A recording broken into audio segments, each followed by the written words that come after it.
കർത്താവ് നിങ്ങളോടുകൂടെ, അങ്ങേ ആത്മാവോടും കൂടെ. മത്തായിയുടെ വിശുദ്ധ സുവിശേഷത്തിൽ നിന്നുള്ള വായന. കർത്താവേ, അങ്ങേക്ക് മഹത്വം. അധ്യായം 13, 53 മുതൽ 58 വരെയുള്ള തിരുവചനങ്ങൾ. യേശു ഈ ഉപമകൾ അവസാനിപ്പിച്ച ശേഷം അവിടെ നിന്ന് പുറപ്പെട്ട് സ്വദേശത്ത് വന്ന് അവിടെ സിനഗോഗിൽ പഠിപ്പിച്ചു. അവർ വിസ്മയഭരിതരായി ചോദിച്ചു, ഇവന് ഈ ജ്ഞാനവും ശക്തിയും എവിടെ നിന്ന്? ഇവൻ ആ തച്ചൻ്റെ മകനല്ലേ? മറിയമല്ലേ ഇവൻ്റെ അമ്മ? യാക്കോബ്, ജോസഫ്, ശിമയോൻ, യൂദാസ് എന്നിവരല്ലേ ഇവൻ്റെ സഹോദരന്മാർ? ഇവൻ്റെ സഹോദരിമാരെല്ലാം നമ്മുടെ കൂട്ടത്തിലുണ്ടല്ലോ. പിന്നെ ഇവന് ഇതെല്ലാം എവിടെ നിന്ന്? അവർക്ക് അവനിൽ ഇടർച്ചയുണ്ടായി. യേശു അവരോട് പറഞ്ഞു, പ്രവാചകൻ സ്വദേശത്തും സ്വഭവനത്തിലുമല്ലാതെ മറ്റെങ്ങും അവമതിക്കപ്പെടുന്നില്ല. അവിടെ അവിശ്വാസം നിമിത്തം അവൻ അവിടെ അധികം അത്ഭുതങ്ങൾ പ്രവർത്തിച്ചില്ല. കർത്താവിൻ്റെ സുവിശേഷം. ക്രിസ്തുവേ, അങ്ങേക്ക് സ്തുതി. മിശിഹായിൽ ഏറ്റവും സ്നേഹമുള്ള മാതാപിതാക്കളെ, സഹോദരി സഹോദരങ്ങളെ, ഇന്ന് വിശുദ്ധ ഔസേപ്പിതാവിനെ തൊഴിലാളികളുടെ മധ്യസ്ഥനായി സഭ അംഗീകരിക്കുകയും ഉയർത്തി കാണിക്കുകയും ചെയ്യുന്നുണ്ട്. നമ്മൾ നോക്കുമ്പോൾ ഔസേപ്പിതാവിൻ്റെ ജീവിതത്തിൽ ദൈവമേൽപ്പിച്ച ഉത്തരവാദിത്വത്തോട് പൂർണ്ണമായ അധ്വാനമെടുക്കുകയും അതോടൊപ്പം തന്നെ ജീവിതത്തിൻ്റെ ഭൗതിക ജീവിതത്തിൻ്റെ കാര്യങ്ങളിലും പൂർണ്ണമായ ഒരു അധ്വാനശീലം പുലർത്തിയ വിശുദ്ധനാണ് വിശുദ്ധ ഔസേപ്പിതാവ്. ദൈവം ഏൽപ്പിച്ച ഏറ്റവും വലിയ ഉത്തരവാദിത്വമാണ് ഔസേപ്പിതാവ് എടുത്തത്. കാരണം ദൈവത്തിൻ്റെ ഏറ്റവും വിലയേറിയ സമ്മാനം പരിശുദ്ധ അമ്മയും സ്വന്തം പുത്രനെയും സംരക്ഷിക്കുക എന്നുള്ള വലിയൊരു ദൗത്യം പിതാവായ ദൈവം ഔസേപ്പിതാവിനാണ് ഏൽപ്പിച്ചത്. പിതാവ് ഏൽപ്പിച്ച ദൗത്യത്തോട് പൂർണ്ണമായ വിശ്വസ്തത പുലർത്തിയവനാണ് വിശുദ്ധ ഔസേപ്പിതാവ്. അത് ആരംഭം മുതലേ ഈ ഒരു തീരുമാനം അറിയിച്ച സമയം മുതൽ അവൻ നീതിമാനായിരുന്നുവെന്ന് വചനം പറയുന്നുണ്ട്.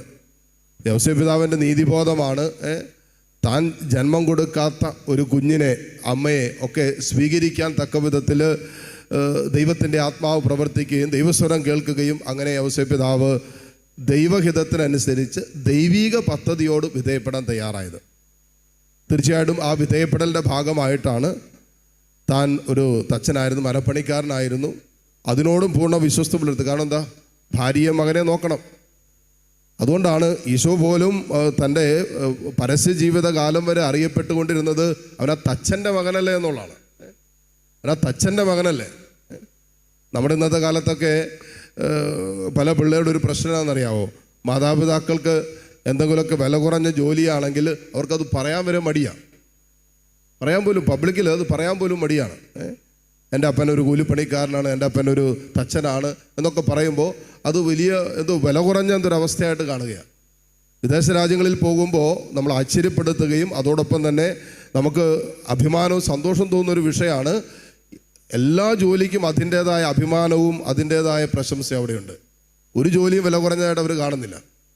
അതുകൊണ്ടാണ് 10-16 വയസ്സിൽ തന്നെ നമ്മുടെ മക്കൾ പണിയെടുക്കുകയും അതോടൊപ്പം തന്നെ പഠിക്കുകയും ചെയ്യുന്നത്.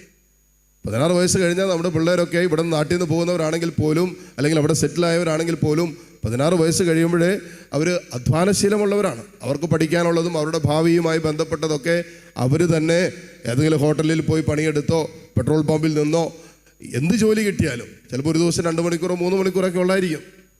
പക്ഷെ അവർ അധ്വാനിച്ച് അവരുടെ ജീവിതത്തെ മനോഹരമാക്കുന്ന നമുക്ക് കാണാൻ പറ്റും. പക്ഷേ നമ്മുടെ ഈ നാട്ടിലൊക്കെയാണ് നമ്മൾ വൈറ്റ് കോളർ ജോബെന്നും ജോബിൻ്റെ കളറൊക്കെ പറഞ്ഞ് വേർതിരിക്കുന്നതും അതിനനുസരിച്ചുള്ള വേർതിരിവുകളൊക്കെ ഉണ്ടാകുന്നത്. എന്തിന് നമ്മുടെ പിള്ളേരെ പോലെ എന്തെങ്കിലും പണി ഏൽപ്പിച്ചു കഴിഞ്ഞാൽ, നമുക്ക് എന്തെങ്കിലും അസ്വസ്ഥത ഉണ്ടായി എന്തെങ്കിലും ഒരു പണി ഏൽപ്പിച്ചു കഴിഞ്ഞാൽ 2 ദിവസം പണിയെടുത്ത് 3-ാം ദിവസം പിള്ളേർ ലിസ്റ്റായിട്ട് വരും. അതെ, പാത്രം കഴിയുന്നതിന് 15 രൂപ, മിറ്റം അടിച്ചതിന് 30 രൂപ, എല്ലാം കൂടി അമ്മ വന്നിട്ട് എൻ്റെ അടുത്ത് പറഞ്ഞു, വെച്ചാൽ സ്വന്തം വീട്ടിലെ പണിയെടുത്തിട്ട് 2 ദിവസത്തെ പണി കഴിഞ്ഞപ്പോൾ എനിക്ക് ഇച്ചിരി മേലായി വന്ന്, അപ്പോൾ അവളാണ് വീട്ടിലെ പണി ഇതെല്ലാം കഴിഞ്ഞിട്ട് ഞാൻ ഇന്ന പണിയെടുത്ത് അതിനെ കാശ് തരാൻ പറഞ്ഞു. ഒരു വാട്സപ്പ് മെസ്സേജ് ഞാൻ വായിച്ചാണ്. ഇങ്ങനെയൊക്കെ പറഞ്ഞു കഴിഞ്ഞപ്പോൾ അമ്മ അങ്ങോട്ടൊരു ലിസ്റ്റ് കൊടുത്തു. 10 മാസം നിന്നെ ചുമന്നതിന് ഇത്രയും രൂപ, ആദ്യം 1-2 വർഷം നിന്നെ നിലത്ത് വയ്ക്കാതെ പരിപാലിച്ചതിന് ഇത്രയും രൂപ, നീ വെന്റിലേറ്ററിൽ കിടന്നപ്പോൾ ICUവിൽ കിടന്നപ്പോൾ വാതിക്കൽ രാവും പകലും പരിചരിക്കാൻ നിന്നതിന് ഇത്ര രൂപ എന്ന് പറഞ്ഞുകൊണ്ട് അങ്ങോട്ടൊരു ലിസ്റ്റ് കൊടുത്ത് എല്ലാം കൂട്ടി നോക്കും. പിന്നെ ഒന്നും ബാക്കി ഉണ്ടാവില്ല. ഇവിടെ 2 ദിവസമല്ലേ പണിയെടുത്തിട്ടുള്ളൂ. നമ്മളിവിടെ എല്ലാത്തിനും ഒരു വേർതിരിവ് കാലഘട്ടത്തിൽ. അവിടെയാണ് ഔസേപ്പിതാവിൻ്റെ മഹാത്മ്യം കാണുന്നത്. ദൈവമേൽപ്പിച്ച ഉത്തരവാദിത്വവും തൻ്റെ സമൂഹത്തോടുള്ള കുടുംബത്തോടുള്ള ഉത്തരവാദിത്വവും പൂർണ്ണമായ വിശ്വസ്തയോടുകൂടി ചെയ്തവനാണ് വിശുദ്ധ ഔസേപ്പിതാവ്. നമ്മൾ പലപ്പോഴും നമ്മളെ ലോകത്തിൻ്റെ മാനദണ്ഡങ്ങളിൽ, ലോകവുമായി ബന്ധപ്പെട്ട ഭൗതികമായ ഉത്തരവാദിത്തങ്ങളിൽ ചിലപ്പോൾ നമ്മൾ പരിപൂർണ്ണ വിശ്വസ്തത കാണിക്കുമായിരിക്കും. കുടുംബം, മക്കള്, നമ്മുടെ വരുമാന മാർഗങ്ങൾ, നമ്മളേൽപ്പിക്കുന്ന ഉത്തരവാദിത്തങ്ങൾ, സമൂഹത്തിൻ്റെ, അതെല്ലാം നല്ലതാണ്, അത് ചെയ്യണം. കാരണം നമ്മളിലൂടെ നമ്മുടെ സമൂഹത്തിന് എന്ത് നന്മയുണ്ടാകുന്നു എന്നുള്ളത് വളരെ പ്രധാനപ്പെട്ടതാണ്. അപ്പോൾ നമ്മുടെ അധ്വാനം കൊണ്ട് സംഭവിക്കുന്നത്, ഭൗതിക അധ്വാനം കൊണ്ട് സംഭവിക്കുന്നത് സമൂഹത്തിൻ്റെ നന്മ വർദ്ധിപ്പിക്കുകയാണ് നമ്മൾ ചെയ്യുന്നത്. പക്ഷേ പൗലോസ് ശ്ലീഹ തിമോത്തിയോസിന് എഴുതിയ 1-ാം ലേഖനത്തിൽ 4-ാം അധ്യായം അതിൻ്റെ 8 മുതലുള്ള വചനങ്ങൾ വായിക്കുമ്പോൾ അവിടെ പറയുന്നൊരു കാര്യമുണ്ട്. ശാരീരികമായ അധ്വാനം കൊണ്ട് പ്രയോജനമുണ്ട്, എന്നാൽ ആത്മീയ അധ്വാനം അതിനേക്കാളും പ്രയോജനപ്പെട്ടതാണ്. കാരണം ശാരീരികമായ അധ്വാനം ഈ ലോകത്തെ പറ്റിയും ആത്മീയ അധ്വാനം ഈ ലോകത്തെ പറ്റിയും വരാനിരിക്കുന്ന ജീവിതത്തെയും ഉൾക്കൊള്ളുന്നതാണെന്നാണ്. അപ്പോൾ ദൈവമേൽപ്പിക്കുന്ന ജോലിയുണ്ട്. നമ്മളെല്ലാവരെയും സ്വർഗമേൽപ്പിച്ചിരിക്കുന്ന ഉത്തരവാദിത്വമുണ്ട്. അതുകൂടി ഈ ലോകത്തോടുള്ള പ്രതിബദ്ധത പോലെ, സമൂഹത്തോടുള്ള പ്രതിബദ്ധത പോലെ തന്നെ ദൈവം നമ്മെ ഏൽപ്പിക്കുന്ന, ഒരു ആത്മീയ മനുഷ്യനെ ദൈവമേൽപ്പിക്കുന്ന ആത്മീയ ഉത്തരവാദിത്തങ്ങൾ കൂടെ നമ്മുടെ ജീവിതത്തിൽ ഏറ്റെടുക്കുകയും അതിനോട് വിശ്വസ്ത പുലർത്താൻ നമ്മൾ തയ്യാറാകണമെന്നുള്ളതാണ്. ഇത് ചിലപ്പോൾ നമ്മൾ വെറും ലൗകിക മനുഷ്യരായി മാത്രം അങ്ങനെയുള്ള കാര്യങ്ങളൊക്കെ വളരെ പെർഫെക്റ്റായിട്ട് ചെയ്യും. കേട്ടോ, എന്നെ ഏൽപ്പിച്ച ജോലിയൊക്കെ ഞാൻ നന്നായിട്ട് ചെയ്യും. അതുകൊണ്ട് തന്നെ നമ്മൾ കൃത്യമായിട്ട് അടുക്കും ചിട്ടയോടും കൂടി കാര്യങ്ങളെല്ലാം ലോകത്തിൻ്റെതായ എല്ലാ കാര്യങ്ങളും ചെയ്യും. പക്ഷേ എത്ര കണ്ട് ആത്മീയ അധ്വാനം, അത് ദൈവമേൽപ്പിക്കുന്ന ഉത്തരവാദിത്തങ്ങളോട് നമ്മൾക്ക് വിശ്വസ്തതയുണ്ട് എന്നുള്ളത് വളരെ പ്രധാനപ്പെട്ടതാണ്. വിശുദ്ധ ഔസേപ്പിതാവ് സ്വർഗമേൽപ്പിച്ച ഏറ്റവും പ്രധാനപ്പെട്ട ഉത്തരവാദിത്വമാണ് ഞാൻ പറഞ്ഞതുപോലെ സ്വന്തം മകനെ പിതാവായ ദൈവം ഔസേപ്പിതാവിൻ്റെ കരങ്ങളിൽ ഏൽപ്പിച്ചു, പരിശുദ്ധ അമ്മയെ ഏൽപ്പിച്ചു. ഏറ്റവും വിലപിടിപ്പുള്ള 2 സമ്മാനങ്ങൾ സംരക്ഷിക്കാൻ തക്ക വിധത്തിൽ വിശുദ്ധ ഔസേപ്പിതാവിനെ ദൈവം തെരഞ്ഞെടുത്ത് ഏൽപ്പിച്ചു. ആ ഉത്തരവാദിത്തം മരണം വരെ ഔസേപ്പിതാവ് മനോഹരമായിട്ട് ചെയ്തു.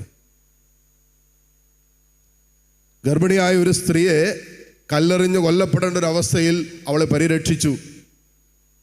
അവളുടെ ചാരിത്രത്തിനും അവളുടെ കന്യകാത്വത്തിനൊക്കെ വില പറയപ്പെടേണ്ട ഒരു സമൂഹത്തിൻ്റെ സാഹചര്യത്തിൽ നിന്നും അവളെ സ്നേഹത്തോടെ മാറ്റി നിർത്തുകയും പരിരക്ഷിക്കുകയും സംരക്ഷിക്കുകയും ചെയ്തു. ഔസേപ്പിതാവ് കൊടുത്ത വിലയെന്ന് പറയുന്നത് ദൈവിക പദ്ധതിയോട് വിധേയപ്പെടാൻ വിശുദ്ധ ഔസേപ്പിതാവ് കൊടുത്ത വില നമ്മൾ വിചാരിക്കുന്നതിനും അപ്പുറമാണ്.